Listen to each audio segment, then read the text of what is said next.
must speak the truth about terror.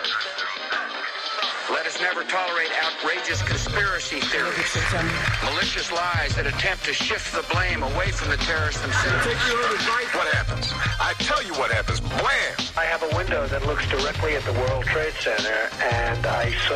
No collusion! Shit's getting way too complicated for me. Welcome to The Antidote. This is Greg McCarran. And this is Jeremy Roth-Gushel.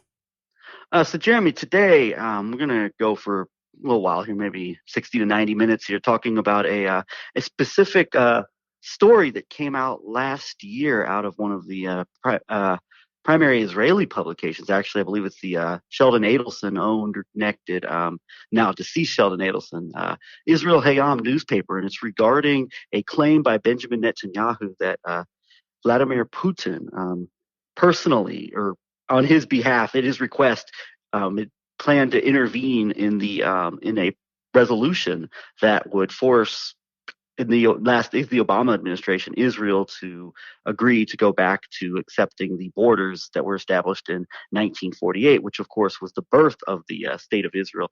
So, Jeremy, we're going to read from this Israel Hayom article, then we're going to read from a Jerusalem Post article that was published afterward that's going to get into this story, what was claimed, a denial that followed from a Russian spokesperson, and get into the merits of this and what it would mean for like the bigger picture of the 2016 operation, what we call 11/9, from a bigger, I think, global geopolitical perspective, as far as the players who may or may not have had an interest in interfering with something like this. We'll talk about a lot of ramifications, how it would relate to even an Obama administration as opposed to a Trump presidency. Geopolitical ramifications. And so, Jeremy, do you want to give some comments on what we're about to get into before we start reading from first the Israel Hayom article? Yeah, I do find it interesting. The second article that we'll read from, I believe, the Jerusalem Post article titled, "Did Putin Save Israel from Obama at UN and Why Are We Hearing This Now?" I think is very, very interesting. It is the case. Why are we hearing this now? Of course, this is from June of last year, 2020. So it's in the run up, to the last push of the general election. And we'll see in the article that those kinds of considerations played into the background of this story. And then additionally, I would point out that this is delving into the origin story in many ways of Trump, so-called Trump Russia, right? Or the background of the 11/9 operation and who all those conspirators actually were in a international, transnational, combined with American domestic environment, and why were they doing this? Because people will remember that the crucial origins, really, of the Trump-Russia investigation that became the Mueller investigation go back to this question of incoming Trump National Security Advisor Michael Flynn in relationship to phone calls made to the Russian Secretary of State, I believe, Lavrov, and in relationship to specific American government intent at that point, the Obama administration, in relationship to UN votes, resolutions in relationship to Israel. So the context of this, I believe, not only informs some of what we've covered a lot in terms of the way that Obama's liberal Zionism really compromised his presidency in many ways. And we'll find more evidence for that in this, I would say, too. And that the people who are attempting to either deny, in this case, the deep Israeli involvement in the Trump operation, in the 11/9 operation, or the deep Russian and Putin involvement in the 11/9 Trump operation, are both deceiving you to some large extent. And it still the pieces need to be put together. And then finally, I would say for people who are really interested in Israel-Palestine, and specifically the Palestinians themselves, the Palestinian diaspora, Palestinian solidarity activists in the United States and other parts maybe of the West, that this is a crucial piece, as we've also pointed out, that understanding the Likud and Israeli security state origins of the war on terror all the way up through the origins of September 11th itself are crucial, no matter whether you're a peace activist, a justice activist, or specifically a Palestinian human rights activist. And so from 9/11 to 11/9, I would point out are totally unused political leverage points, at the very least, of understanding, if not actual politically powerful actual policy leverage points for people who are interested in resolving the Palestinian situation and suffering over now, at least 3/4 of a century.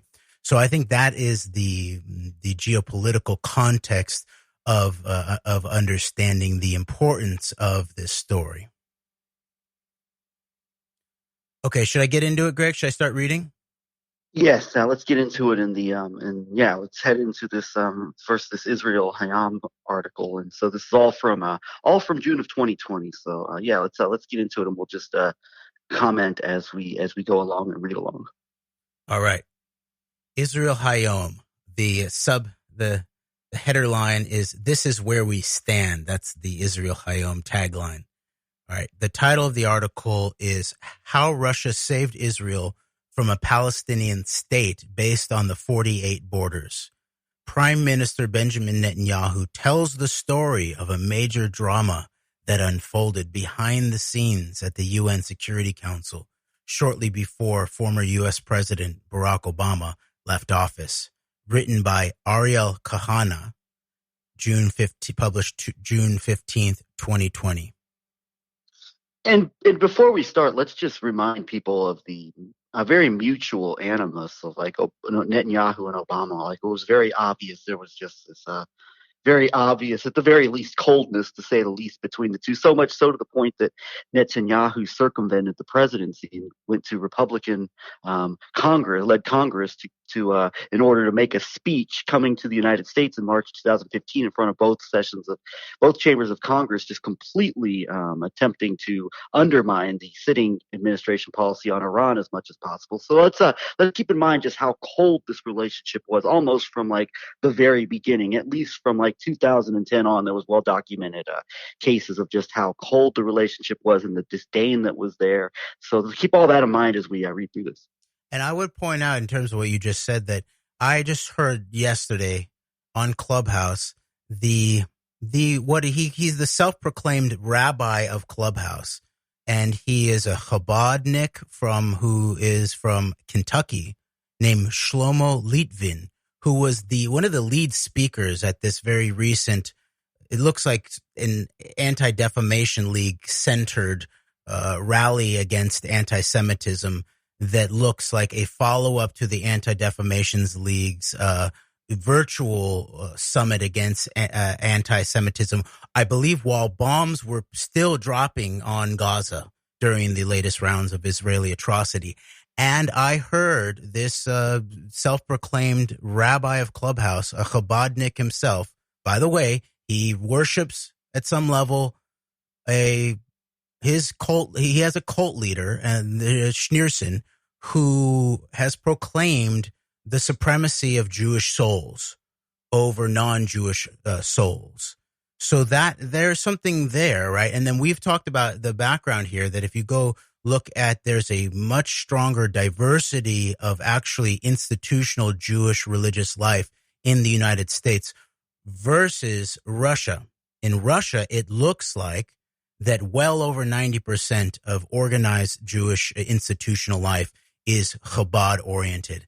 And this Chabad rabbi, Litvin, was going out of his way in a total echo chamber of what they're calling New Zionists to push back just a little bit about how the Trump era was part of the reason that there was a growing divide in the Jewish community in the United States around Israel and Zionism.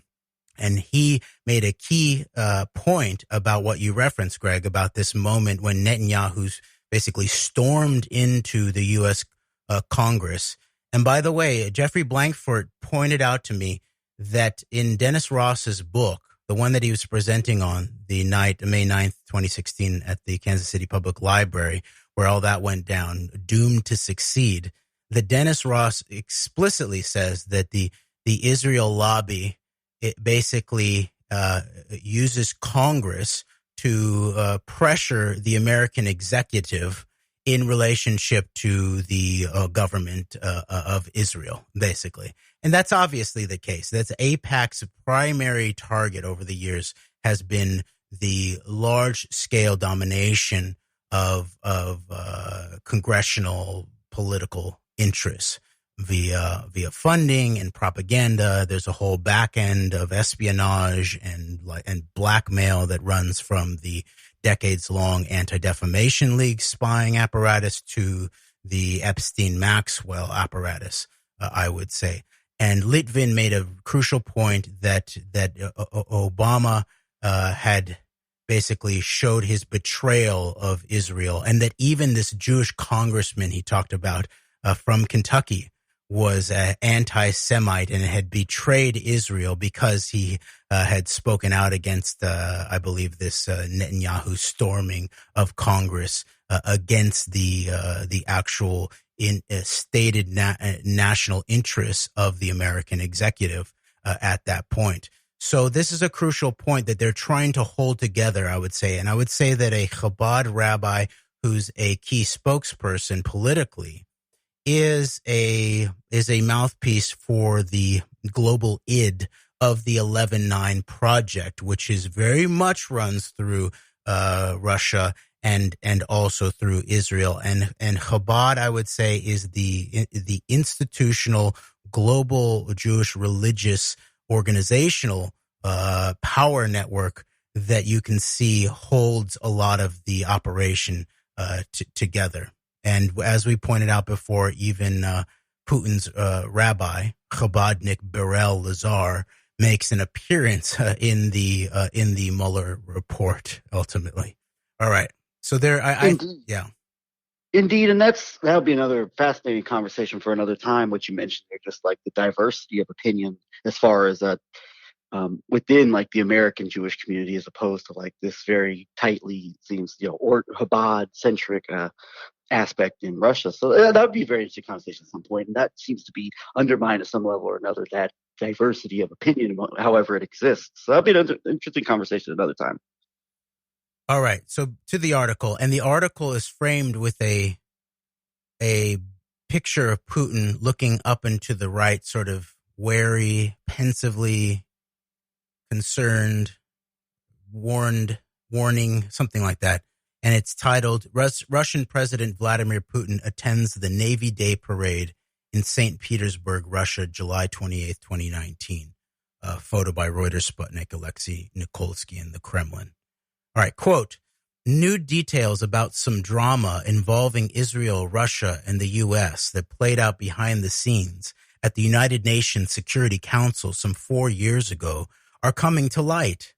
It appears that Russia demonstrated a rare willingness to use its UNSC, the UN Security Council, United Nations Security Council, veto on Israel's behalf to block a resolution led by then U.S. President Barack Obama, which would have compelled Israel to set up a Palestinian state based on the 1948 borders. Approximately 6 months ago, Prime Minister Benjamin Netanyahu said at an election rally in Ma'ale Adumim that he had asked a quote-unquote friend, whom he referred to as, quote, the leader of one of the superpowers who holds veto power in the UN Security Council, unquote, to vote against the resolution. Netanyahu credited that leader, whom he did not name, with stopping the resolution. In a recent closed-door meeting, Netanyahu revealed more details about the unusual event. Toward the end of Obama's second term in office, the U.S. spearheaded UNSC Resolution 2334, which states that Israel is in violation of international law by its presence in the territories captured in the 1967 Six-Day War. Israel realized at the time that the U.S. administration was coordinating the resolution with the Palestinians and Europeans, but had no way of blocking it without support from the U.S. On November 24th, 2016, by the way, right after the election, before the transition really gets going from Obama into Trump. So, quote, on November 24, 2016, Netanyahu called Russian President Vladimir Putin and explained that the resolution Obama was working to pass would disrupt regional stability and harm Israel. Netanyahu asked Putin to state that he intended to use his UNSC veto to scupper the resolution, but Putin refused. On December 23, 2016, the UNSC passed Resolution 2334, although then U.S. Ambassador to the UN, Samantha Power, ultimately abstained. However, Obama had additional plans, even though he had less than a month left in the White House. He and his staff began working on another UNSC resolution, which would have forced Israel to agree to a Palestinian state based on the 1948 borders. Israel's UN ambassador at the time, Danny Danon, sounded the alarm. At the time, the U.S. administration denied the Israeli claim that another resolution, in addition to UNSCR 2334, was going to be brought before the UN Security Council. Nevertheless, Netanyahu again sought help from Putin to prevent another resolution. In another phone conversation, he explained to Putin that Obama's new resolution would do serious harm to Israel and could destabilize the region. Putin was convinced and told Netanyahu that if the resolution came to a vote, Russia would veto it. According to what Netanyahu said in the closed meeting, Obama was informed of Russia's intention to veto the American move. Obama realized that if Russia vetoed a U.S. resolution in order to protect Israel, it would be a fatal blow to the U.S.'s image as an ally of Israel and its standing in the Jewish community. And you and I kind of speculated among ourselves, like you had some thoughts, like what could be the person that could be in Obama's ear, trying to discourage him from doing something like this out of fear of like the Jewish public opinion turning against Obama and Democrats, and also in addition to this, this is very huge because like the determination of the UN to as we already know, the documented information was already there before, the determination of the UN to veto the vote and to abstain, which is really almost unprecedented in modern American history, at least since the last few decades.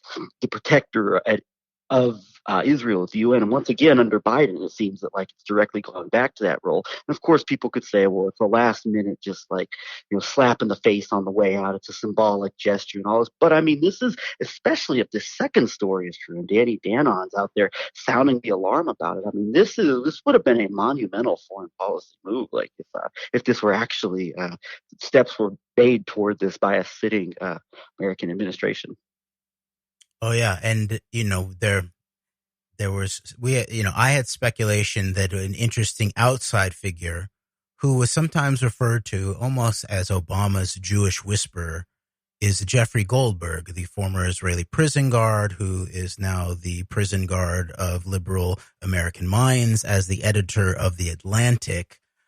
And he, I believe, was the guy who did the big sit-down interview with Obama on his way out.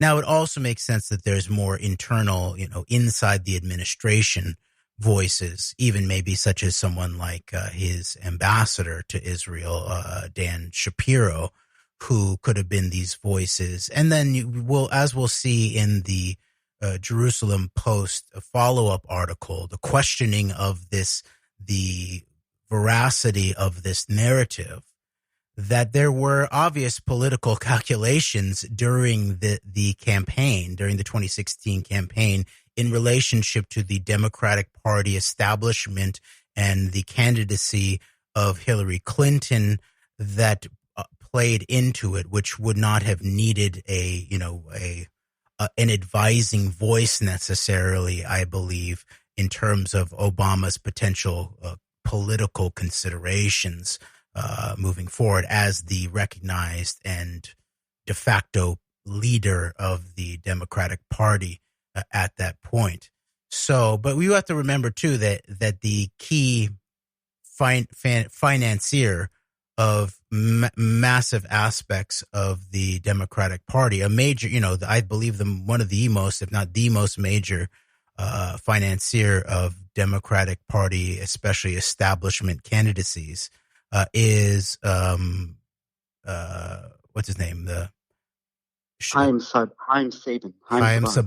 Haim Saban. Thank you.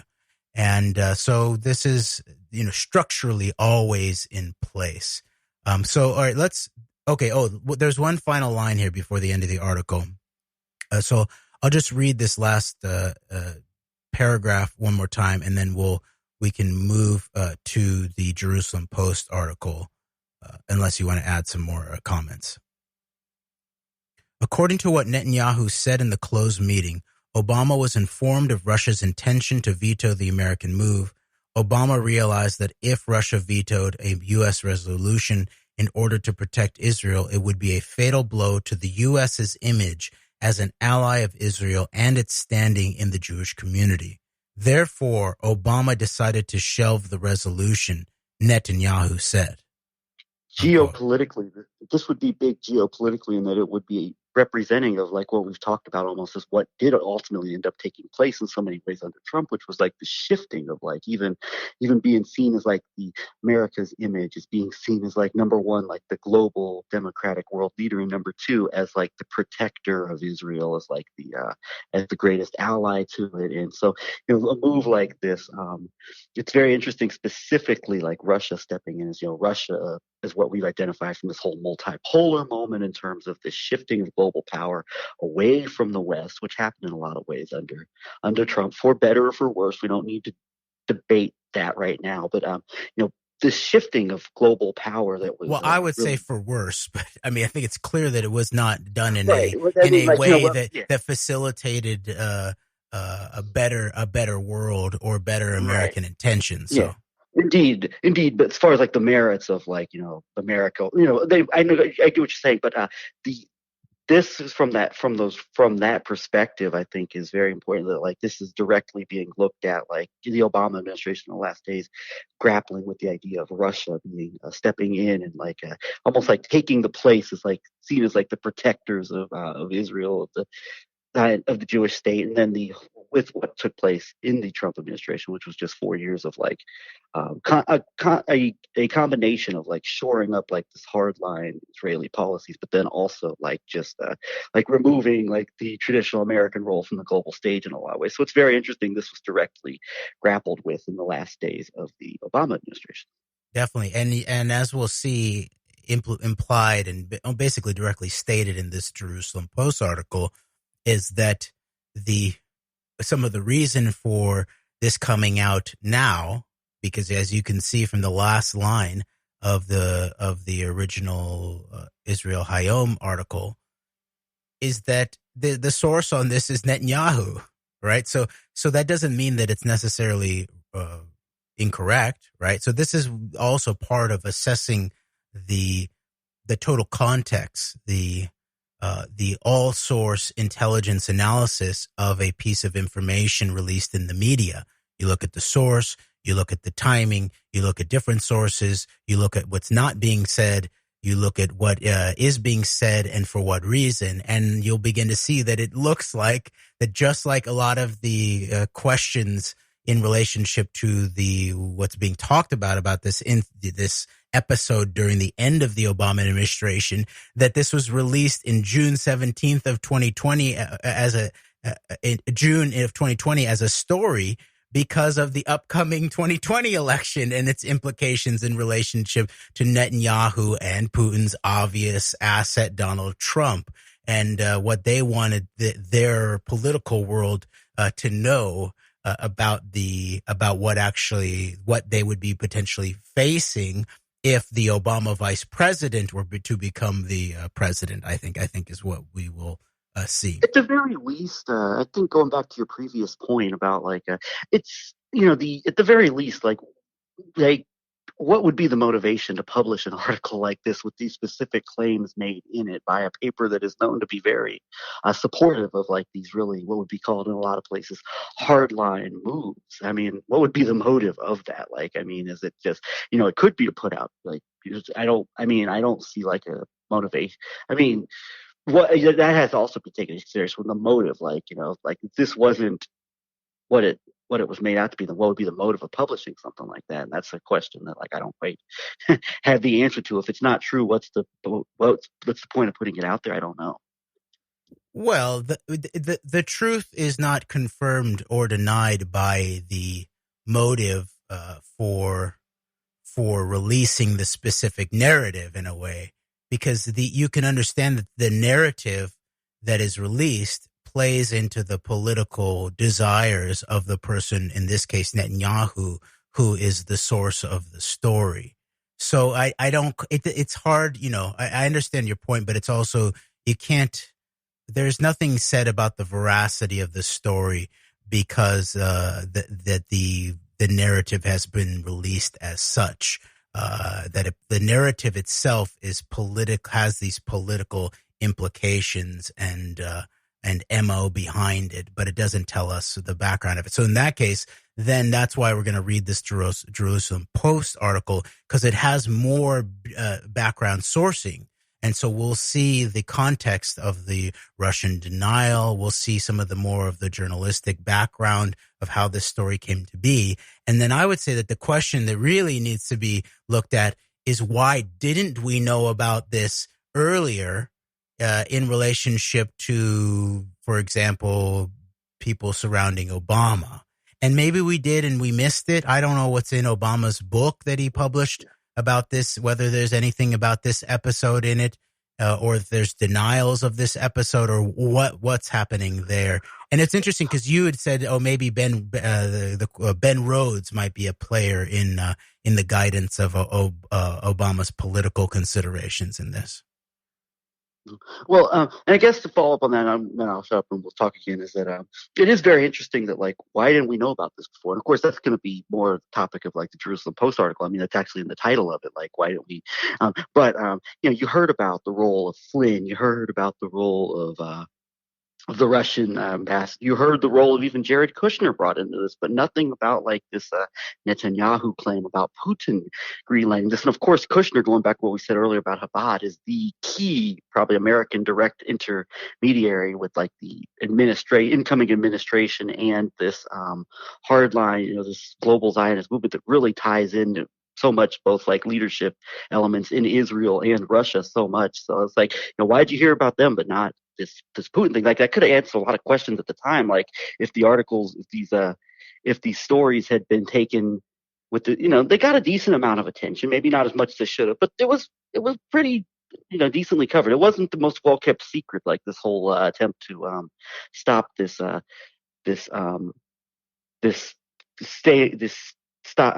abstaining from vetoing this UN resolution. But I mean, this whole layer would have been very very useful to have, like, at the time, and even a little bit after that.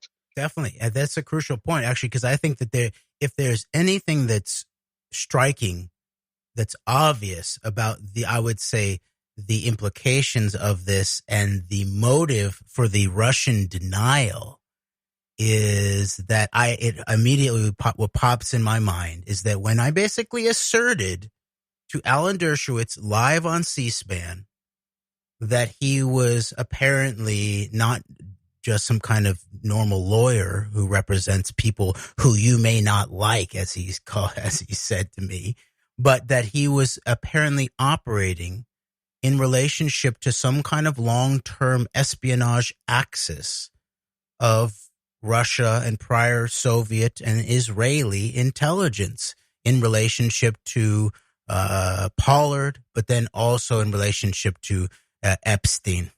And he quickly denied that, but what he was really condemned was that I had asserted that there was this connection between Russia and Israel.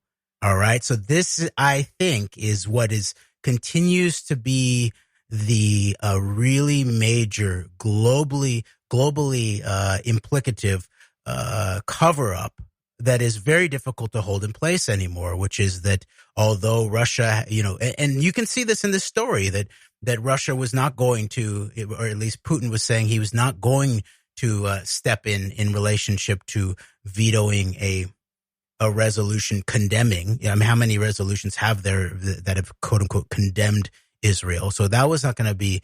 He was going to do his normal thing of just not vetoing it,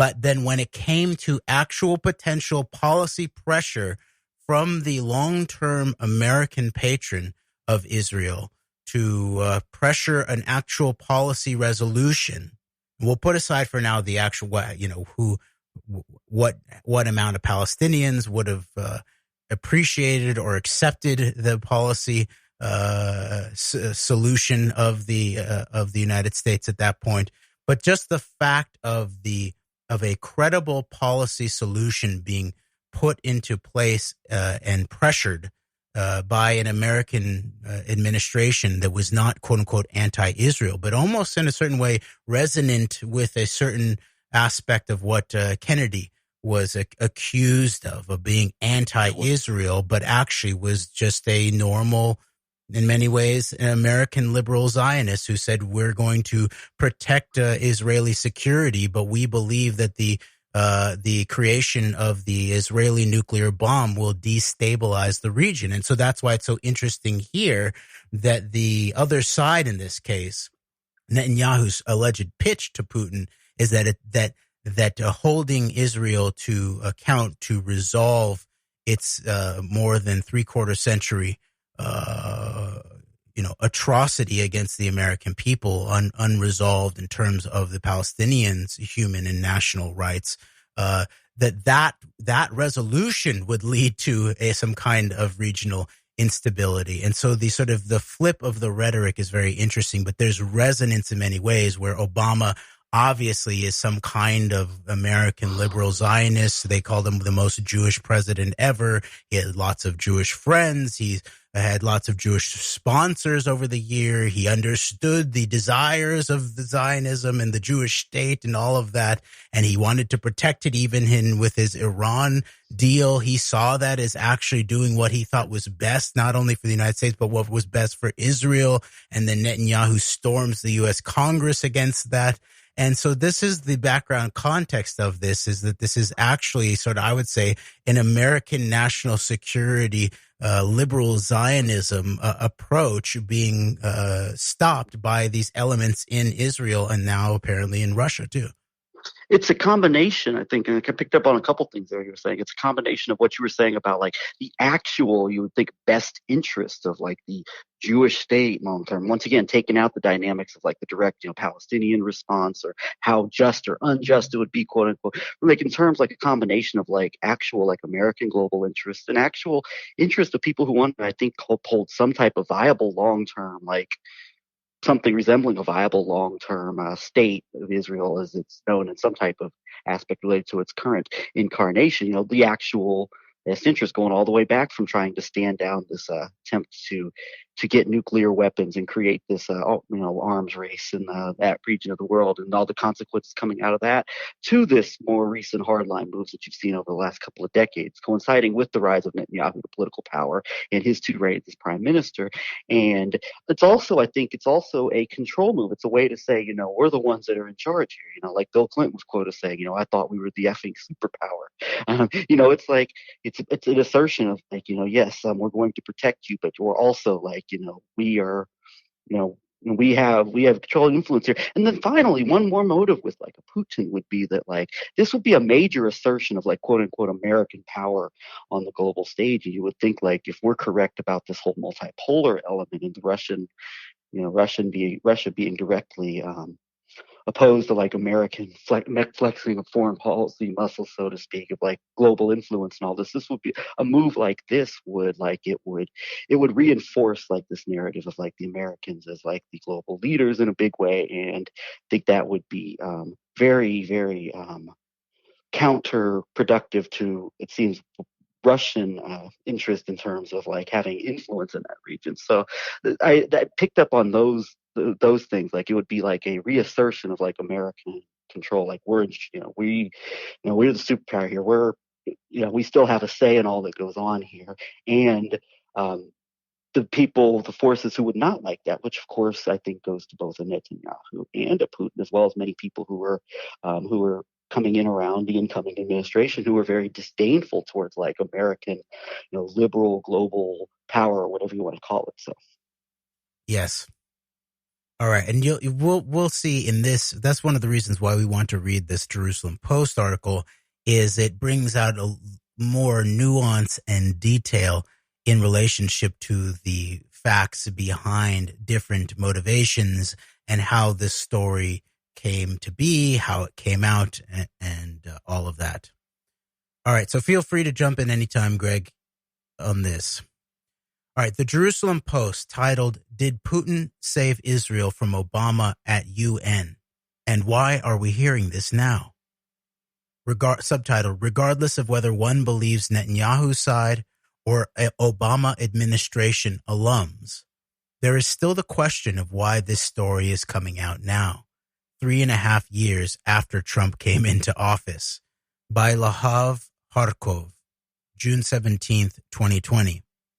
And this article has another photo of Putin. Now, Putin's looking down and to his left with his three fingers on his chin and his mouth sort of scrunched to the side. It's a little more, wow, that is weird, Russian President Vladimir Putin. Photo credit, Reuters' Maxim Shemetov. Quote, 3.5 years after UN Security Council Resolution 2334, condemning Israeli settlement activity, passed thanks to an U.S. abstention, as opposed to their usual veto, new details published this week raised new questions. When the resolution passed in December 2016, Prime Minister Benjamin Netanyahu and his government's representatives in the U.S. were furious. Ambassador to the U.S., Ron Dermer, said he has evidence that the Obama administration not only abstained from the vote, but pushed and support the resolution forward. Go for it. Yeah, Ron Dermer is another one. He's right at Netanyahu's hip for so much of like his time in power. I mean, we identified when we were watching clips of Netanyahu speaking before Congress, basically trying to sell the Iraq war to Congress. Ron Dermer was sitting behind him basically as part of his entourage. And Ron Dermer, of course, himself is an American-born who moved to Israel, became an Israeli citizen, is the ambassador to the U.S. So this is another voice who has a very vested interest in terms of like pushing like this particular hardline Zionist agenda that's very, very it's not necessarily a fan of like traditional American policies with Israel. So, and isn't Michael Oren also an ex-American who became an Israeli? Yes. And Oren is infamous for his statement that we covered a couple years back about the interest that the Israeli government had in weakening the European Union, as far as I remember it. But we covered it in the context of, once again, there not only was there an alignment in relationship to the 11/9 operation and Trump as an American asset of this Netanyahu-Putin axis, but things such as the destabilization of the European Union and such as the manifestation of Brexit in the UK. Remember, that also not only played, was an actual, ongoing a key political conflagration in a British context, but it was also took place in this key moments of the 2016 campaign, I believe, like summer of 2016. And so it played as part of the political propaganda of, even in an American Trump anti-globalization, we hate the globalists, we're all America firsters. And that whole thing of framing Trump as some kind of American first nationalist, populist, anti-globalist, there was a crucial background there in globalist fashion of the question of the European Union and Brexit and all of that. And as we know now, that even the information warfare, psychographical warfare syndicate that was part and parcel of the Brexit strategy was also a part of what became things like Cambridge Analytica in an American psychographical context. Yeah, and it's once again that goal, like this, almost like this common goal of like these aspects of like American solidified political, financial, otherwise interests, Russian interest in terms of a lot of oligarchical money and otherwise went into something like Brexit, and then the stated goal by this the Zionist this whole Oran. We want to undermine the UN as much as possible because simply giving a reluctant green light to atrocities isn't good enough. Like you have to be totally in on it, and so you see once again this convergence, like you just mentioned, the whole UN thing and the undermining and instability as much as possible. It's of the EU, not the UN. And the EU, I'm sorry, EU, yes. But like, going back to Brexit, it was this important moment where like you had this convergence of like oligarchical money, very, very Russian-centric interest in that regard, and then of course, the Zionist angle coming in through Conceived in Israel, Breitbart, and it's once again this American kind of Russian kind of Zionist convergence of goals once again, and it seems that just at every angle, like the attempt is to just undermine anything that would be seen as strengthening the hand of Western global power and all that represents, and it's seen as hostile to Israel. When in fact, it's actually not, but it's seen as like hostile to Israel by these people who, it's like who are just not going to take anything short of absolute, complete, gleeful. Celebratory endorsements of like the worst of the Zionist projects. So well, and it's hostile to the Israeli power structure and to what's now called the Israeli security state and its long-term formation in ways, because that's what we can see is that we're talking about more than 50 years between when an American president who you could say was not hostile to Israel, John Kennedy, in that way, was seen as enough of an enemy for very likely the highest level elements, both inside of the government in Israel, such as people like Ben Gurion, who was advocating and pushing hard with people like his operatives like Shimon Peres, who then deputized Arnon Milchan, who ultimately becomes the executive producer for the Oliver Stone conspiracy movie about the assassination of Kennedy, that they were working hard to create the Israeli nuclear bomb. So even in that context, we're 50 years out from where it's very likely that Israeli elements both within and without the government, i.e. the Meyer-Lansky syndicate, which is basically the deep state aspect of the of Israel in terms of the supplying of weapons, and even then you get into the background of the assassination of Oswald by a Mickey Cohen henchman, and Mickey Cohen was a henchman of Meyer-Lansky, and so they were all deeply invested in painting someone like Kennedy as hostile, as an enemy to Israel. And so I'm just saying that obviously what you're saying is true, Greg, in terms of these are not from Kennedy to Obama, and there's no equation there, but I'm just saying from Kennedy to Obama, these people are not actually hostile to quote unquote Israeli security interests in the way that you're saying it. But in terms of, it's basically the entirety of the history of the Israeli security state. They are. And so this points to deeper issues in relationship to Israel-Palestine, I'd say.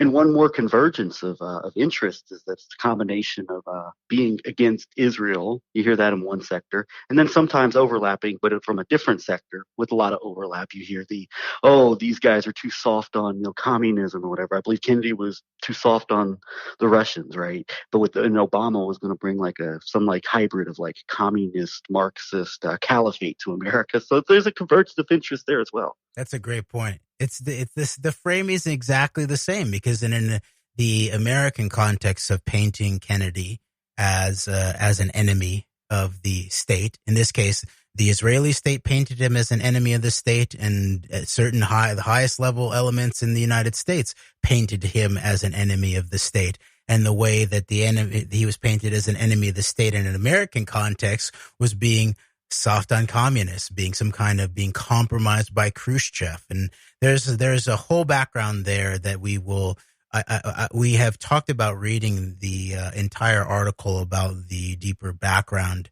of Kennedy's foreign policy in relationship to the Cold War, that I do think we really should do, even if we have to do it in segments, because it's crucial to understanding these long-term resonances, as you pointed out. So all the way from painting Kennedy as soft on the communist or an enemy of Israel, then Obama is basically painted in a very similar 21st century version, albeit but very similar way in terms of quote unquote an enemy of the American state. He's Muslim Brotherhood. He's involved in this red-green alliance of some sort. A red-brown alliance often too, right? Because it's always playing in with he's actually a black nationalist at heart. He's a secret communist, and he's also a secret crypto Muslim Brotherhood at heart. And he's also, in this context, an enemy of Israel, as Netanyahu paints it. And so Mecca conspiracy. The Mecca conspiracy. And obviously, the deeper questions here is who is Netanyahu? Who is Putin? Who are they actually, whose interests are they actually serving? Which national interests are they even serving in this context? And so I think it becomes a little more complicated than it begins to look on the surface. All right. Back to the Jerusalem Post article titled, "Did Putin Save Israel from Obama at UN, and Why Are We Hearing This Now?" by Lahav Harkov, published June 17th, 2020. All right, so we left off with Ron Dermer. Okay. Quote, Ambassador to the U.S. Ron Dermer said he has evidence that the Obama administration not only abstained from the vote, but pushed and supported the resolution forward. U.S. Ambassador to Israel at the time, Dan Shapiro, denied the claims and maintained on Wednesday that Resolution 2334 was not a U.S. initiative, which it technically was not. Venezuela, Senegal, New Zealand, and Malaysia were the sponsors. That's an interesting assortment of sponsors, actually.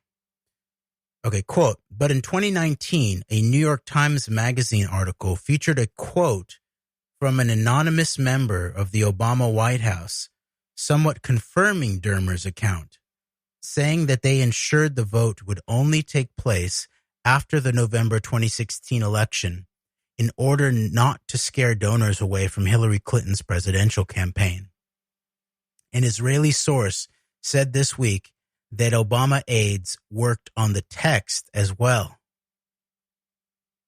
Comments by Ambassador to the UN Danny Danon at the time summed up the feeling in Jerusalem.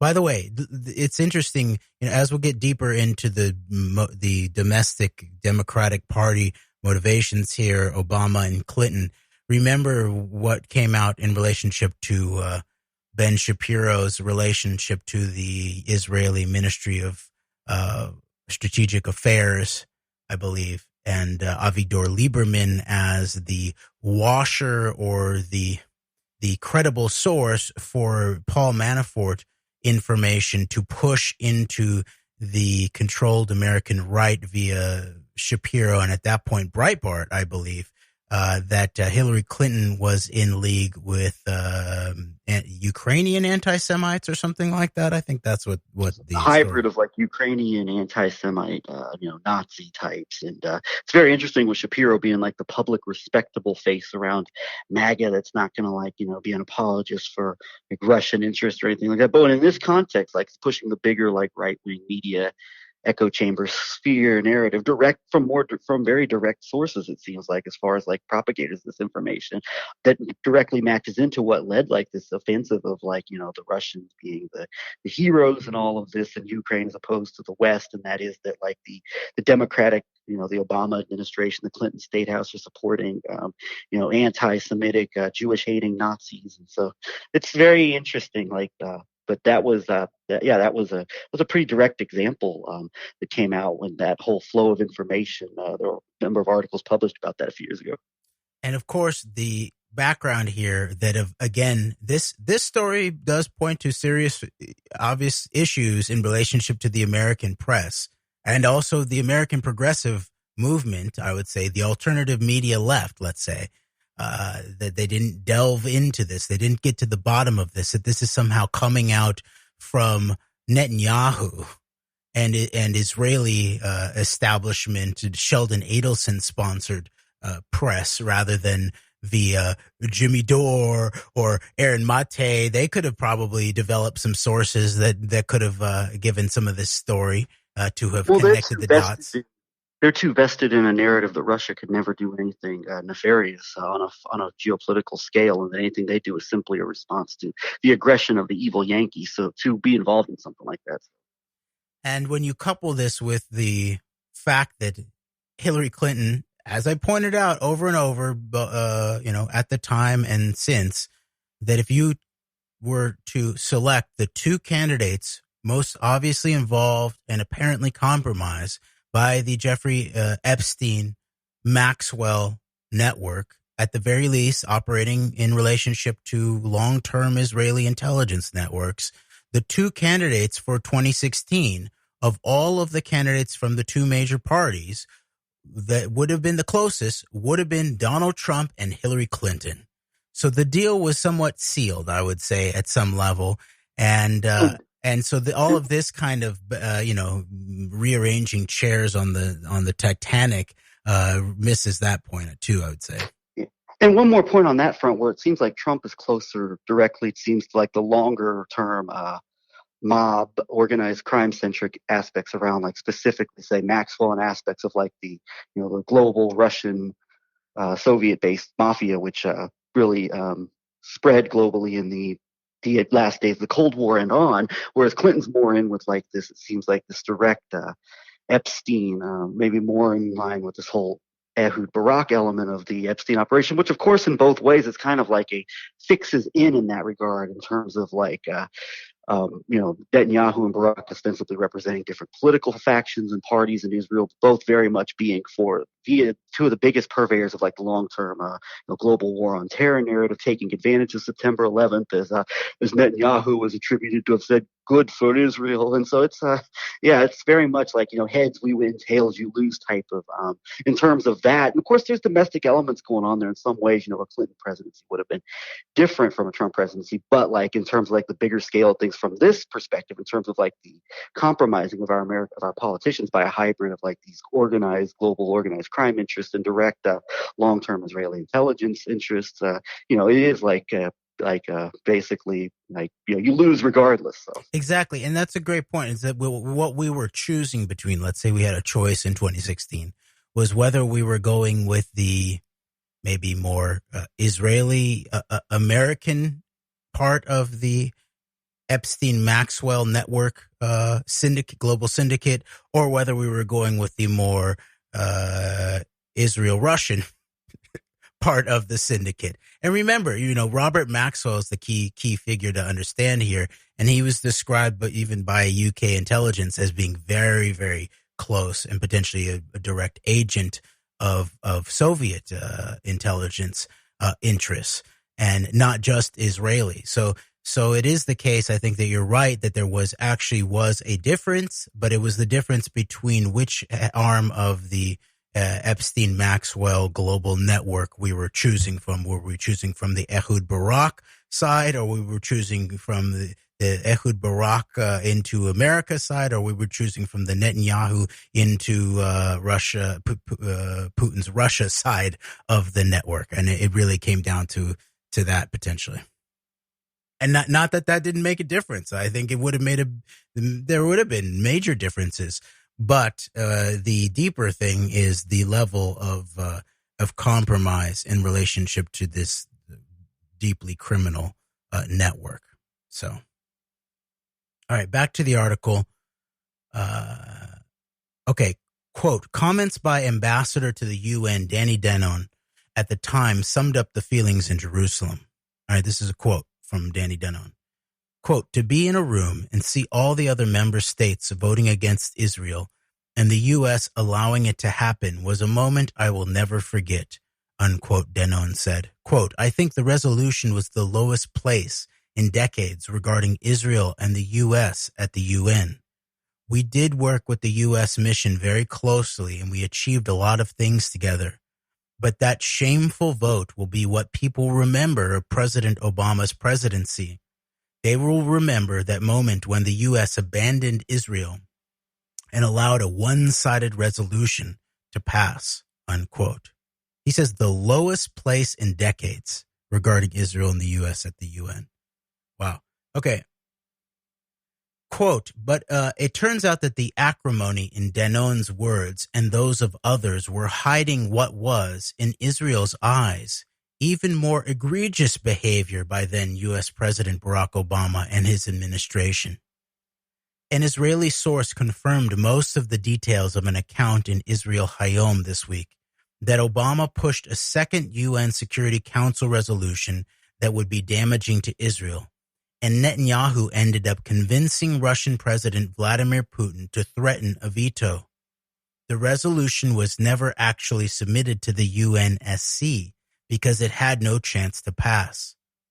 Netanyahu hinted at the story in an election rally in Ma'ale Adumim in February, but a clearer picture came out of the Israel Hayom article, which says the prime minister told the full story, quote, in a closed meeting, unquote, this week.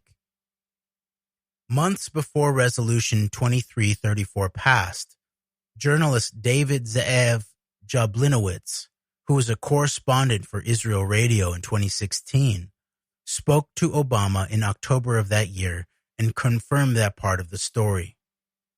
The then president told Jablinowitz he, quote, had a resolution in the works that would set the parameters for an Israeli-Palestinian final status agreement that would include a Palestinian state and would include a time frame by which such talks should be completed, unquote, the journalist recounted. By the way, this really does just show that this is not in any way an enemy of Israel, or even, I would say, a friend of the Palestinian people. But this is someone who is trying to somehow, in this Obama approach, this is someone who's trying to continue to protect the unprotectable long-term military occupation, supremacist, apartheid, terrorist origin state approach of Israel, rather than really resolving the situation in a way that obviously involves something similar to the dissolution of an apartheid government. Doesn't mean the dissolution of the map, but a dissolution of an apartheid government. And Obama was actually trying to forestall that question. Right. It's basically going to, protect Israel as this apartheid, very oppressive, in many ways hostile regime, but it's going to be under the parameters of like an American-led agreement on where your parameters are or not. We'll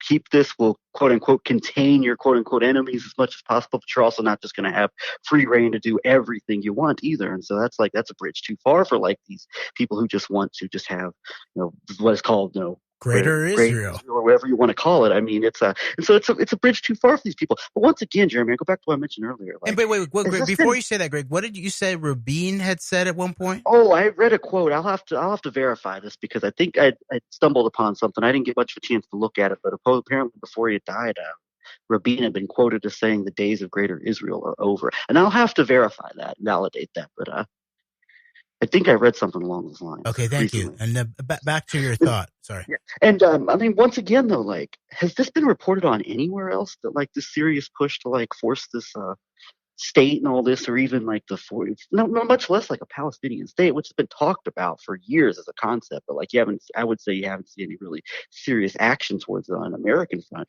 but like much less that, but even much less the 1948 borders pledge proposal. Like, is there anything in the media like really that's come out about like in the last days Obama really seriously trying to push this through in such a forthright way? I mean, I can't think of any articles that have really been put out about it. The man you would have to get in a room with some whiskey would be Ben Rhodes. Now this makes me want to actually get Obama's book or get it from the library and see exactly what Obama does and does not say in relationship to his relationship with Netanyahu, Israel, these kinds of scenes.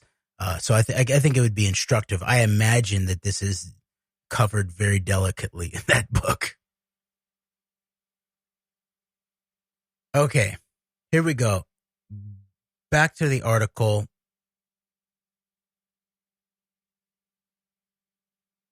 Okay, I'm going to read this paragraph again.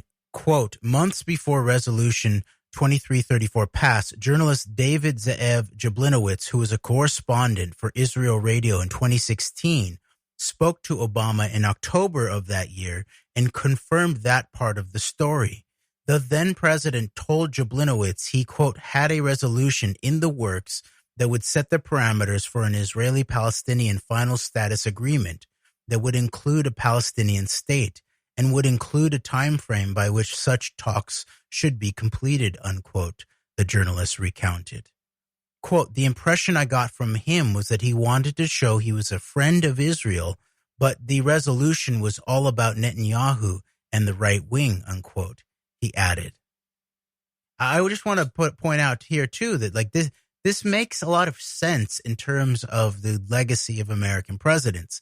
The Israel-Palestine issue was very important to Clinton, for example, and it's very possible that aspects, not just specifically Israel-Palestine, but also the larger geopolitical issues of clean break and Greater Israel were part and parcel of the second half of the Clinton administration in relationship to his public compromise in relationship to Lewinsky and the impeachment. Remember Ken Starr. And Ken Starr is now back in the press again in relationship to both Epstein and Trump.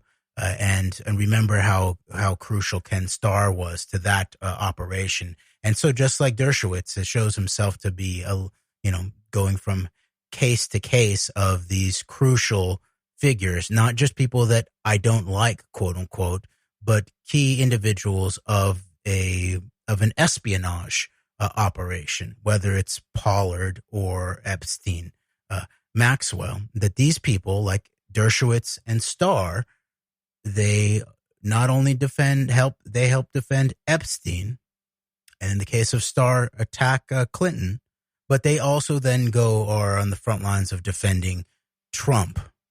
I would say apparently because he's the latest asset of this exact same network. It seems so simple to me in terms of that.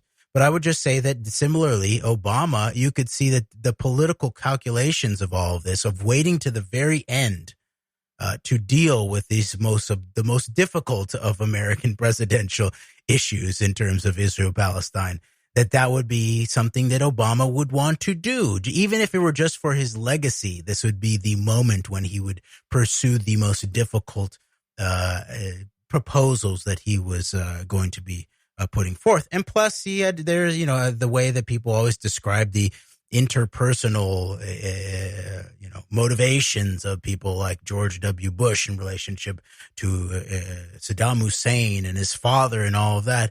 Obviously, by the time Obama's at the very end of his presidency, he has this built up, pretty conflictual, and he was probably pretty angry at Netanyahu by the end of all of that and wanted to hold him to account, and probably had feelings similar to Clinton's expression of who's the GD superpower here. Yeah.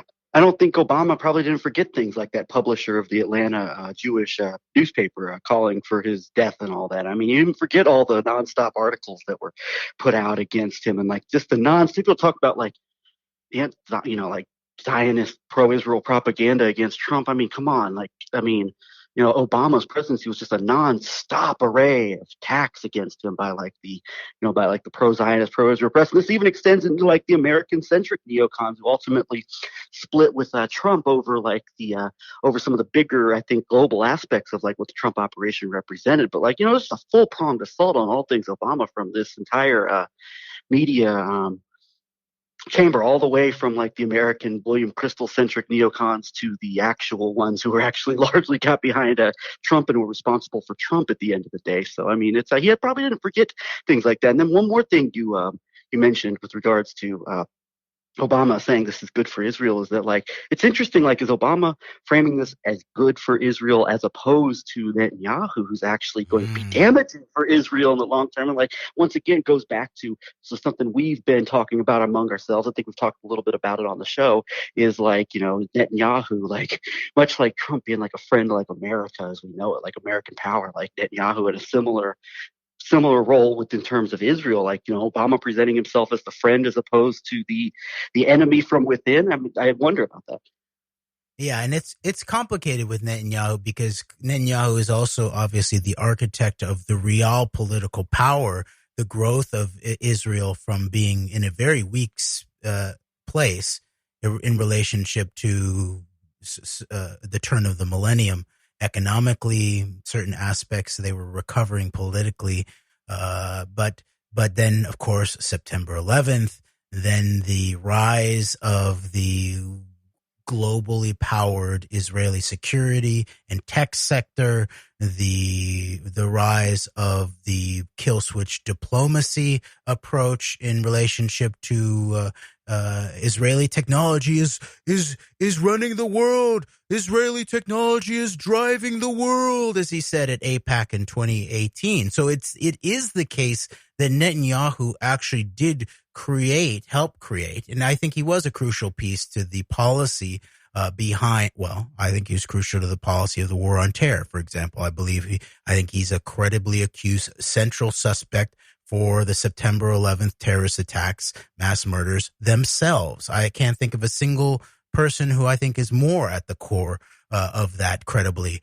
accused. But he's obviously at the epicenter. He's notoriously at the epicenter of the entire war on terror construct from the Jerusalem conference and the book, Terrorism, How the West Can Win, that he edited. And that whole, going back to the 70s and 80s, all the way up through September 11th. And then the notoriously known in people paying attention circles, Netanyahu leading the way in terms of the post 9/11 American policy in the Middle East, i.e. clean break policy, i.e. the Iraq war, i.e. as you pointed out before, Netanyahu in the Congress, the lone quote unquote Israeli voice to agit provocateur and push publicly the U.S. Congress to use the U.S. military in Iraq. And there right behind him, as you pointed out, was the man quoted in these stories, Ambassador Ron Dermer. So this, I think, is the network here. So I think that you can't quite say that Netanyahu didn't build up a certain aspect of the Israeli national security state in a way that made it powerful at the very, very least. So I think I see him differently than a Trump character who, if you go back to the Alfred McCoy article about America waking up from its slumber after 4 years of Trump to see its global power gone, there's a juxtaposition there in some way. Now, sure, did Netanyahu create a situation where Israel becomes more and more of a potential pariah state in a global civil society? Sure. But he also created a real political point where Israel is a commanding power globally in relationship to real serious aspects of economic power around cyber, but also national security and the war on terror and all of that. So I think it's more that if Trump has to be seen as an asset of whatever this Netanyahu network is, rather than just a sort of unequal player, and Netanyahu is also just a sort of a domestic enemy of the actual Israeli state per se. And so I think it's complicated is all I'm saying. It is complicated. It's very nuanced. It's complicated. It's not, there's a lot of shades of gray to it. It's not black or white. It is. But I think at the very least, I do think that there is a shared goal, like among like these interests behind these respective people of like this, of what we went back to earlier, of course, is key and central to like the last 4 years of the what we call the 11-9 operation is the unseating of like American liberal centric global power in whatever form it is. So at the very least. Yes. Okay, back to the article. This is it's quoting the Israel radio journalist from 2016, David Ze'ev Jablinowitz. Okay, quote, it says, in December, Israel, quote, tried to block Resolution 2334, and Obama's people worked behind the scenes to push it. He wouldn't take Netanyahu's calls at the time, unquote. The source said. Quote, then President-elect Donald Trump was also involved in trying to stop it. Egypt were sponsors of the resolution, but they pulled their sponsorship because of Trump's pressure, unquote. Very interesting. Okay, so this source, I believe maybe the source that they're talking about, I think, is Jablinowitz's source, I think. Okay, but it's interesting. So Egypt as being at the epicenter of this makes a lot of sense, right? And we'll have to return to this. Maybe what we'll do is an antidote deep core text show where we go back to Seth Abramson's Proof of Conspiracy, how Trump's international collusion is threatening American democracy, which has covered the Middle East component, including the Egyptian and al-Sisi component of the quote-unquote Red Sea conspiracy aspect of Trump 11-9 operation, better than any other depiction that I've seen, and I think that we've seen. So maybe what we'll do is we'll go back to that book and to unpack some of this background geopolitics behind it in relationship to, for example, Egypt. And remember, Flynn, I think, had an interface in relationship to potential Egyptian nuclear projects, I think was going down. So that's playing in the background here because Flynn is the crucial figure, obviously, as we basically covered throughout the entirety of the Trump administration. And Flynn, in terms of contributing factors to why people so entrenched within like the American security state, within judicial layers would want, like by Flynn, like so immediately almost had to be removed as national security advisor. And things like this figure directly into that. Everything from the global nature of the 2016 operation to the role of a Flynn in directly attempting to usurp and undermine the sitting administration's foreign policy goals. So I mean these are just more layers to like the immediate push to get Flynn out as national security advisor as quickly as possible. And I'll tell you now, it's not because he was some great patriot that was going to save the country. So. No, in that case, probably the opposite. Okay, back to the article. In his talks with various UN delegation, Danone found out that there was a second resolution that the Obama administration was quietly supporting and informed Jerusalem. Quote, there was the resolution people knew about and a second one, which was the parameters for a peace agreement, unquote. which included a Palestinian state based on pre-1967 lines with land swaps, the source said. Quote, the parameters would have paved the way for a General Assembly decision and forced an outline of how a peace agreement would look, which is more like what the Palestinians want and very far from the Trump plan, unquote. Danone appealed to his Russian counterpart Vitaly Churkin, and the matter went up to the Netanyahu-Putin level.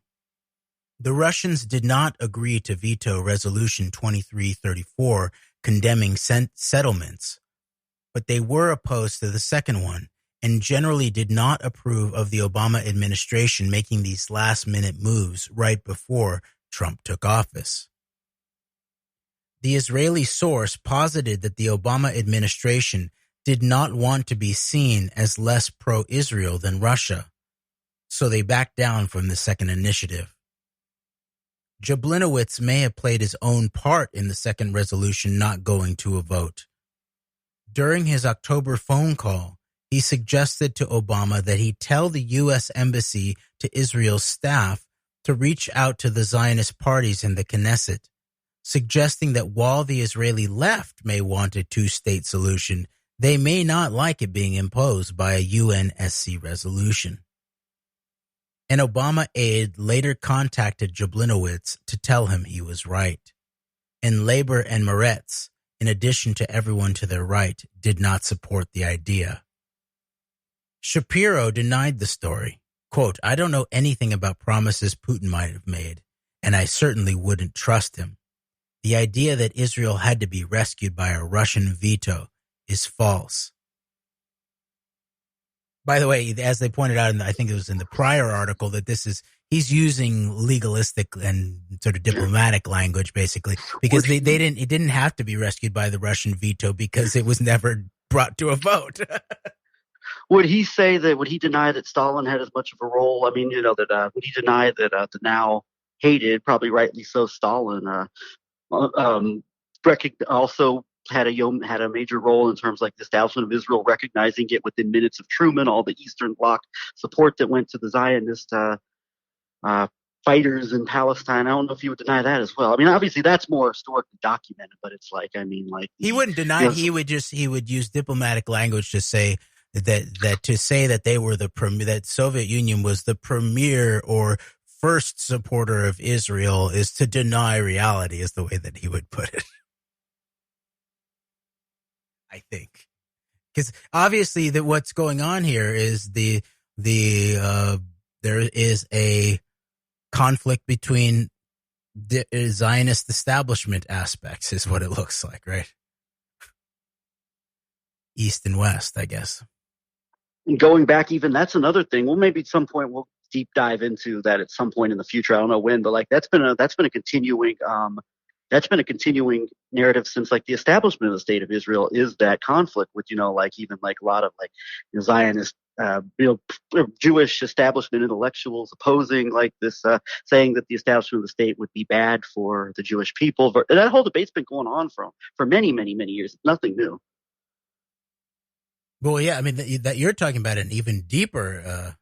You're talking about an intra-Jewish actual conflict that was going on before the establishment of the state.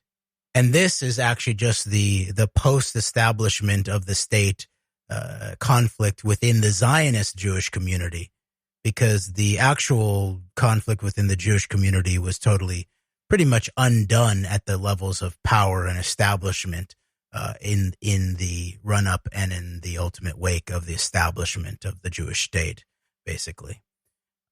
Because, before that there was pushback at some level, but the full Zionist leadership in terms of Jewish American leadership were the ones who were attempting to face down certain Roosevelt administration in policy intent to help create a plan to save hundreds of thousands of more Jews from a European Shoah context, which would include hundreds of thousands into the United States, but also coordinating with other allied countries. And the Zionist Jewish leadership in the United States called that treason, basically, not to the Jews, obviously, but treason to their Zionist plan. And so since that, this is now there is a rising, once again, grassroots conflict within the Jewish community about Israel-Palestine and the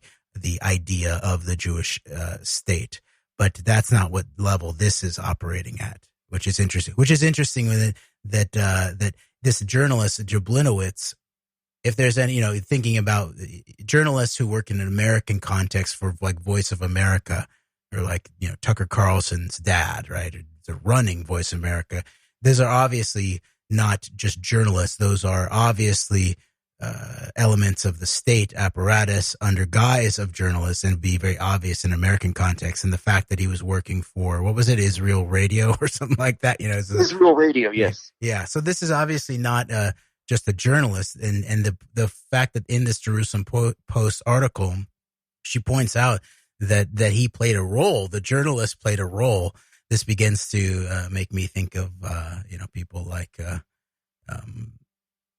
the head of Jinsa and his role in going to Israel, and Michael Makovsky, and becoming part of, apparently, of the Israeli Foreign Service, and then returning here. And so he apparently is at like 98% of Israeli Foreign Service, according to U.S. intelligence community, is Israeli intelligence. So as Makovsky returns to the United States from at least a half decade of service inside of Israel, foreign service, he's returning very, very likely, 98%, I'd say maybe more, as an agent of Israeli intelligence at some level. And so I would imagine that this journalist, Jablinowitz, is an element of Israeli intelligence too. And so that's part of what he's the role that he's playing. And who knows what Obama, I imagine, who's probably a U.S. intelligence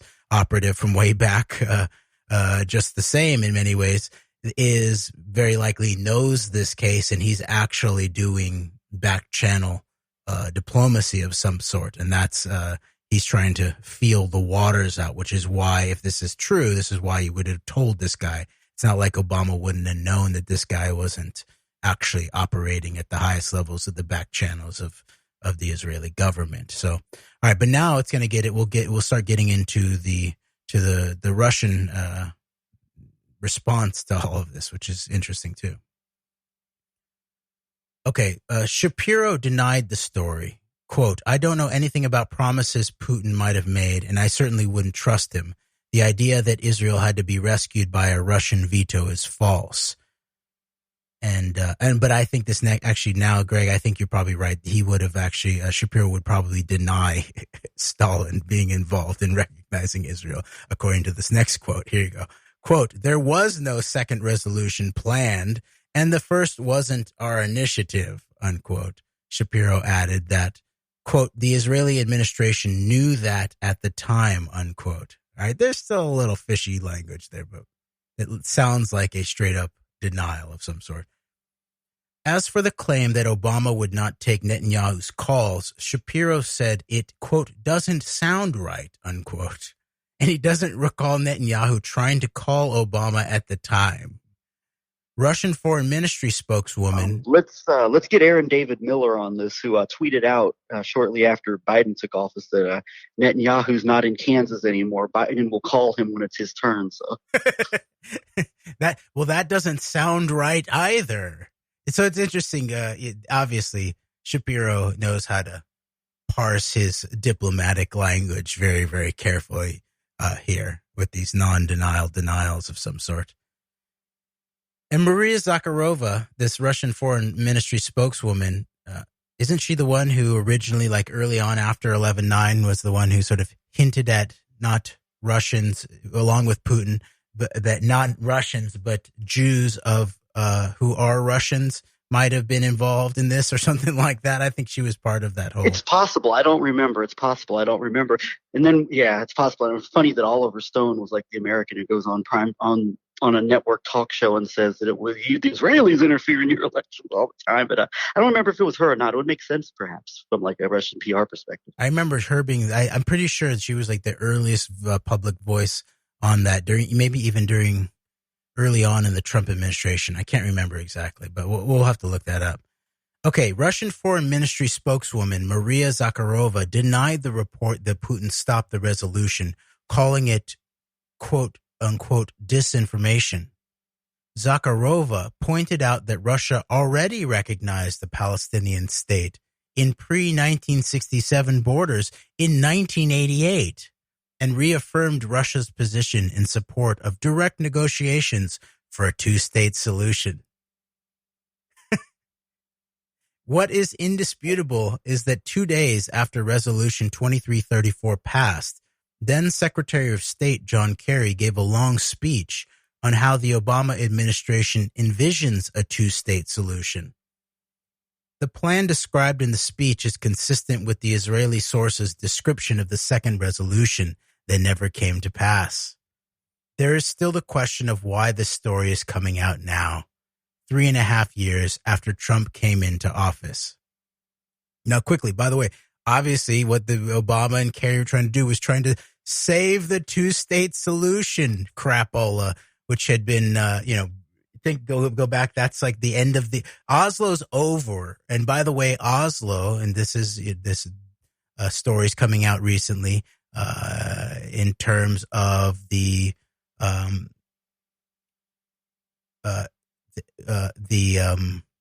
ambassador who organized it from Oslo, that he was deeply in the Epstein network, and Epstein actually financed a performance of the play in New York of the play that became this recently released movie Oslo that celebrates the background of that. And so that looks to have been just an Epstein Maxwell, obviously Israeli intelligence operation too, sort of pointing out that, as people have been saying, that the whole question of the two-state solution at some level, and then definitely the Oslo Accords and the creation of the Palestinian Authority and all of that was, as I called out on C-SPAN when Patrick Clausen, the guy from the Washington Institute for Near East Policy, who had called for potentially use of false flag operations and how we can, quote unquote, get an American president to war with Iran. I called it a false flag peace process. And it was ultimately, they got decades of cover out of running the post-Oslo Accords as a continuity of the, I would say, the false frame up of the quote unquote two-state solution, the quote unquote peace process, right? So in a certain way, this is, I just wanted to point out, this is what I think shows the weakness at some level in terms of an actual American real political interest, a real national interest in terms of Obama and Kerry and these, liberal establishment types, as you're still trying to shore up a previously already discredited and seen as just a hoax perpetrated by the worst elements of the Israeli security establishment. But that's still a step too far for these, for these nothing's good enough for us types who just want control of everything. And then going back to the, I didn't mean to cut you off there. Going back to the quote, the denial that the Soviet Union or Russia, then the Soviet Union, recognized 1967 borders and pre-1967 borders in 1988. Well, a lot has changed since 1988. I mean, come on now, how many different, it's like, Russia's been through Yeltsin, Russia's been through Putin. I mean, it's like, there's been a lot that's changed since 1988. A lot has changed in so many aspects since 1988. I mean, even a lot of ways the geopolitical picture has changed in many ways since 1988. And so there's a lot of factors that were probably at play then that are not at play now. Yeah, and definitely one of the biggest ones is the rise of the war on terror, Chechnya, the Moscow apartment bombings, and then 9/11, then the actual war on terror, the war in Iraq, the American involvement there, that as basically potentially the America's Afghanistan alongside America's actual Afghanistan in response to September 11th too. So all of that, yes, you're right. There's so much that has gone down since 1988, which the most obvious is the dissolution of the Soviet Union, obviously. So you're right. There's something to that. And so I guess my point in terms of the Obama and Kerry thing is that it's definitely correct that like this, whatever this Netanyahu Putin crew is, and then they're interested in someone like Trump, they obviously even trying to preserve this other already discredited approach to this issue is a step too far. And so my point is that the weakness of that liberal establishment approach shows itself to be not, and continues to show itself to not be up to the task. Let's say in an American context, as we the people, as American patriots of conscience, it is not up to the challenge that is actually presented by this even more dangerous network, and which is very, very foreign in its dynamics in terms of Netanyahu and Putin and more, with included domestic, I would say seditious, up to certain treasonous elements alongside it. They're not up to confronting it. That's obviously the case. They weren't up to talking about it. They're not up to talking about it in public. They're not up to talking to dealing justice to it, to rooting out the seditious operations. I mean, now it's coming out that the head of the Joint Chiefs of Staff thought that Trump was running a Nazi style coup potentially in relationship to 2020 up through the January 6th operation. Okay. And so, but we're not hearing any of that from the actual, liberal establishment types. We're still going after just low level, people who were basically were encouraged and manipulated into going to Washington rather than anybody who even resembles like an actual purveyor or implementator, the people who actually made the events of January 6th, everything leading up to it for years leading up to it, like the rise of we're not doing anything. Merrick Garland's covering the thing up. Yeah, exactly. And it's like, even in that regard, like, there's not even like there's still, after all this time, with all the talk of like Weisselberg being indicted for like some small charges or whatever, so there's still no semblance of accountability just about anywhere. And with time goes on, it becomes more and more obvious that like, unfortunately, there's just so much rot and corruption from within that anyway. Yeah. So this is a call at some level for a neither nor choice here, and definitely not the choice of the pseudo populist who's really just a seditious foreign asset, the Trump quote unquote MAGA types, nor the Biden, Obama, Hillary Clinton so-called Democratic establishment. So we need something else. We need something radically middle and deeply patriotic that can somehow figure out how to bring the actual interests of we the people, and let's say in this American context, to the forefront in relationship to the danger of this moment, not just in an American political context, but also in terms of global politics, but also economics, ecology, in terms of the prospects for humanity. So my point is that these people who we didn't even hear about their plans to do this till years later, and they're denying it apparently. In terms of this Obama administration, they're trying not to talk about it. These people and their legacy, i.e. the Biden quote unquote administration, they are not up to the task. And the Trump aspect is seditious, and whether they know it or not. So we need to figure out another approach here, and we need to do it soon.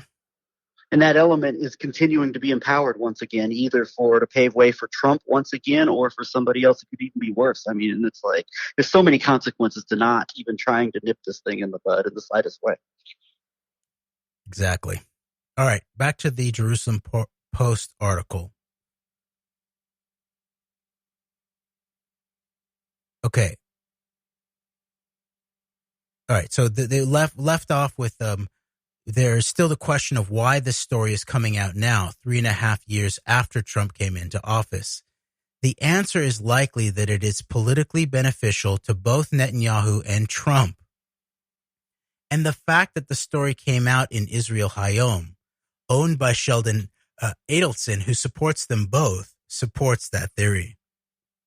The Trump election campaign can use the story as a cudgel to attack Democratic presidential candidate Joe Biden, who was vice president under Obama, by associating him with yet another anti-Israel move. Netanyahu can send a similar message to alternate Prime Minister Benny Gantz or to opponents on his right that if Trump is voted out of office, they can expect a return to Obama-era relations with the U.S. In fact, the timing could not be more convenient for Netanyahu, who is currently trying to push for Israel to extend sovereignty to parts of the West Bank in July, in accordance with Trump's peace plan. He can make the argument that not annexing doesn't mean staying with the status quo and saving Israel from international censure. It means missing an opportunity and still opening Israel up to punitive measures from the world. And that's the end. All right. Well, so we've just read from both of these articles, and I would say from this story makes, I think, it from all the reasons we've laid out, and there's other reasons as well that we haven't gone into. I mean, it makes a ton of sense. I mean, it's just, it fits in line with just this effort to just undermine anything that's being seen as like, establishing or further establishing like American leadership on a global scale, and all the things that have been like very much been targeted by like this rising global basically counter movement, whatever you want to call it, and with all the players in place there, it's like, I mean, it makes a ton of sense that this would go on. And this, once again, like this Putin role that Netanyahu has filled in, like it would connect dots regarding like Kushner being directly involved in this, and in addition to Michael Flynn. So I think it makes sense. I mean, it from what we've seen and identified in terms of like the 2016 operation and the long-term and short-term dynamics, of Russia, Israel, the global mafia, Putin, Netanyahu, it makes a lot of sense that like in this moment, like where a number of interests could have been like at least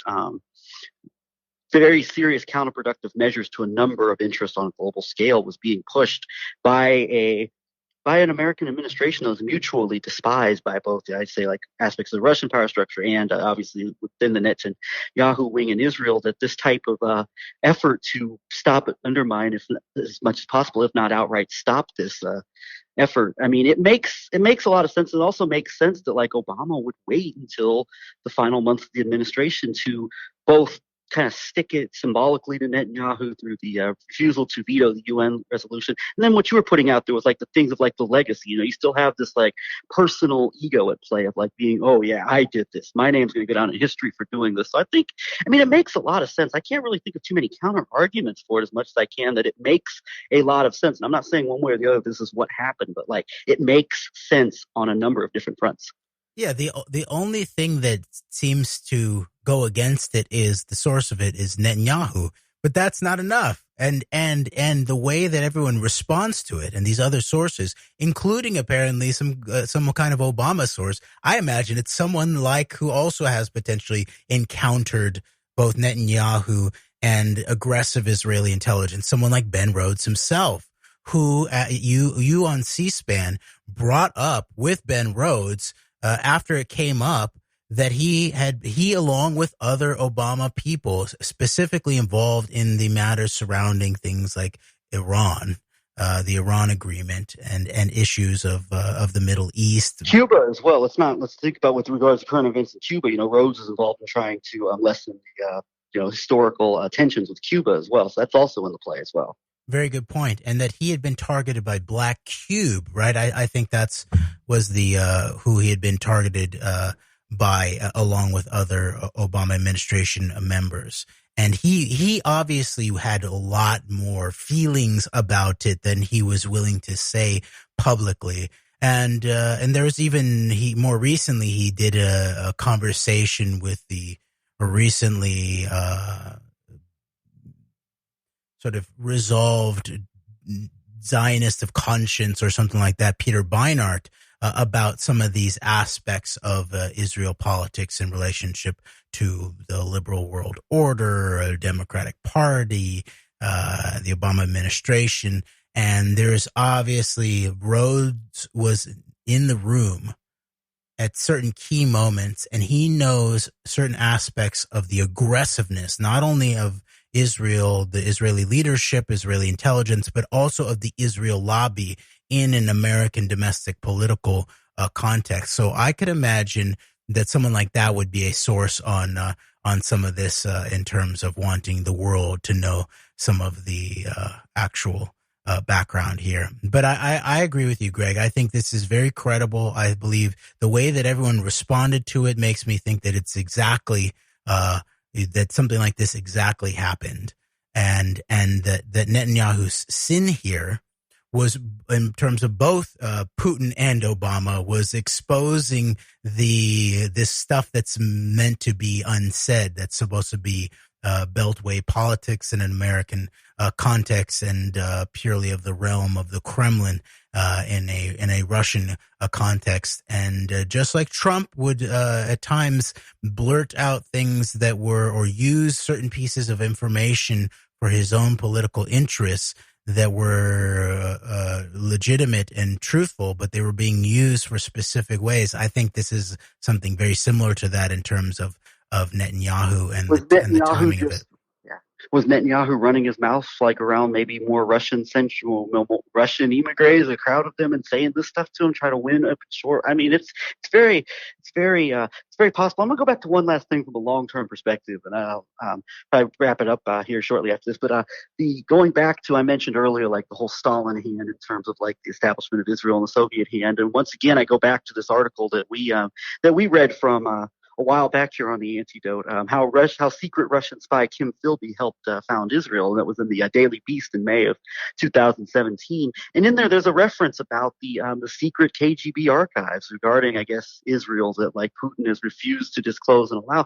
If that kind of stuff were to be disclosed, I mean, I think a lot of answers, certainly from a long-term historical perspective, but things that would still apply probably to this day to an extent would perhaps be brought out. And like, if there is indeed the secret trove of like all these documents that would establish like this relationship, the Soviet Union with the Zionist movement and all this, and what that could mean, it's like, if it hasn't been published, the question would be why and what would be in those. And so, I think that we're going back just full scale, like the beginning of this whole thing, like I would answer a lot of questions going back decades, and it could perhaps answer some questions like the motivations of a Putin as to why, this type of stuff will not be disclosed when, like, Russia seems very interested in taking a public stance on things that could be seen like to its advantage as far as against America per se, but like, no, this thing, like, why can't let's get these documents out there, and let's, if they exist, like, what would be in them and what would be the consequences of them? I mean, it's something I wonder about. That's a great point, and we should return to that Kim Philby article, and maybe what we'll do it is in conjunction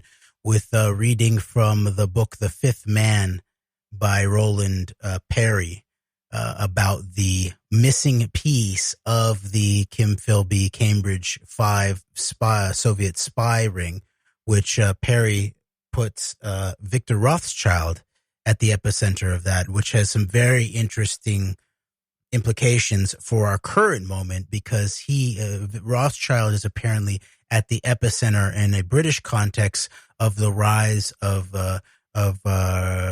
British biological defense, biological warfare, modern pharmaceutical research, development, that kind of stuff, but also at the epicenter of the questions of pedophilia and compromise operations in England.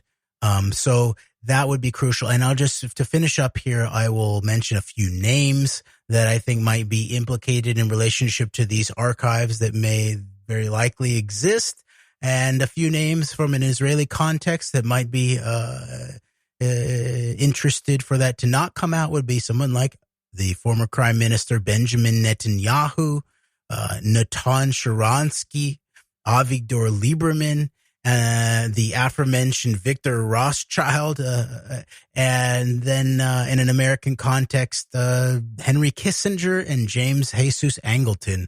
All, I believe, there would be some very interesting information there. All right. Until next time, Antidote. We out.